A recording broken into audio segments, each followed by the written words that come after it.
Hi friends, good morning. Hope you are all good. Friends, आज मुझे जो office में क्वेश्चन पूछे गए हैं वो मैं आपके सामने रखना चाह रहा था। मुझे डायरेक्टर ने बुलाया और कहा कि भाई एक सप्लायर ने अपनी रिटर्न 4 महीने हो गए हैं, अभी तक फाइल नहीं करी है। तो आई सेड सर, हमने उसका पेमेंट कर दिया है। हाँ, उसका पेमेंट हमने कर दिया है, तो उसका इनपुट भी सर हमने ले लिया होगा। तो उस केस में क्या ये हमारी लायबिलिटी बनती है? तो मैंने उनको कहा सर ऐसा है,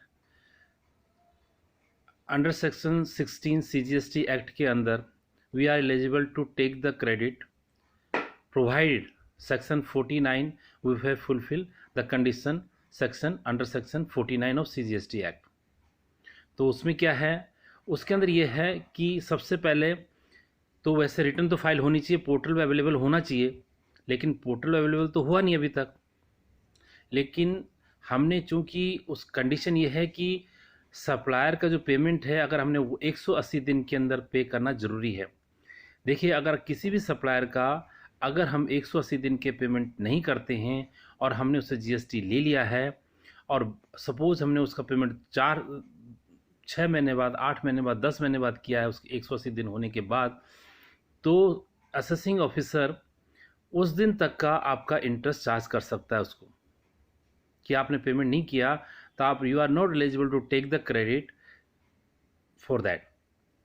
तो आपको उस पर इंटरेस्ट देना पड़ेगा। जब तक आपने इसको जमा किया है उस डेट से ही आपको, उस डेट तक आपको इंटरेस्ट देना पड़ेगा, जब से आपने इनपुट लिया है और till the date you have made the payment. तो हमने उसे पेमेंट भी कर दिया है। दूसरा, हमारे पास सारे डॉक्यूमेंट्स है, हमारे प्रूफ है कि सेक्शन 49 के अंदर we should have a proper documentation, invoice, debit note और पेमेंट विद इन 180 डेज और proof of goods and services, अगर हमने जो भी है उसका हमारा प्रूफ होना चाहिए, और हमने अंडर सेक्शन 39 के अंदर रिटर्न भी फाइल कर रखी हो। However, assessing officer can deny it, but at the time of assessing को कहेगा कि भाई इसका आप ले नहीं सकते, लेकिन हम उसको प्रूफ दिखाएंगे कि भाई हमारी तरफ से कुछ ऐसा नहीं है, तो ये हम इसका क्रेडिट ले सकते हैं, we can fight for this.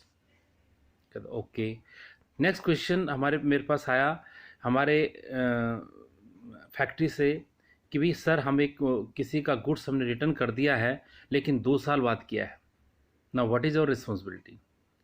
देखिए, credit note issue, debit note और क्रेडिट नोट इशू करने का जो हक है CGST act under section 34 CGST act के अंदर सप्लायर को है, और सप्लायर भी उसका डेबिट और क्रेडिट नोट कब कर सकता है, up to next financial year के सितंबर तक। फॉर एग्जांपल 19-20 का वो सितंबर 20 तक कोई भी क्रेडिट नोट एडजस्ट कर सकता है पिछले साल से रिलेटेड। इस केस में 2 साल ऑलरेडी जा चुके हैं, सप्लायर के हाथ में कुछ नहीं है। Credit note debit note issue कर सकता है, लेकिन GST रिवर्स नहीं कर सकता उस सितंबर के बाद, up to September next financial year, और filing of the annual return of the that financial year, whichever is earlier, आपको क्रेडिट नोट और डेबिट नोट सप्लायर को इशू करना होता है। तो इस केस में हमने सजेस्ट किया, हमने जो स्टेप लिया, we have issued a return tax invoice. Return tax invoice issue किया हमने, और उसका GSTR 1 में हमने फाइल किया as a supply, treat is as a supply, और उस पर हमने GST पे कर दी। उस केस में supplier will get the credit on that. लेकिन हमारे यहाँ जो है, it is not a sale, it is a purchase return. Later we can transfer it to our purchase account, but it is a part of reconciliation. तो इस तरह हमने इसके क्वारी सेटल करी है। तो this is for a kind information. Please, वो आशा करता हूँ ये आपको हेल्पफुल रहेगा आपके day to day office work के लिए, और प्लीज़ सब्सक्राइब कीजिए, लाइक कीजिए, शेयर कीजिए। नेक्स्ट वीडियो के लिए हम और अच्छा मैं आपसे लाऊंगा आपके सामने, ऐसे रोज़ ही आपके सामने नई नई क्वारीज लेके आऊँगा। जो भी मुझसे पूछा जाएगा वो आपके सामने मैं प्रेजेंट करूँगा। Thank you very much, good day.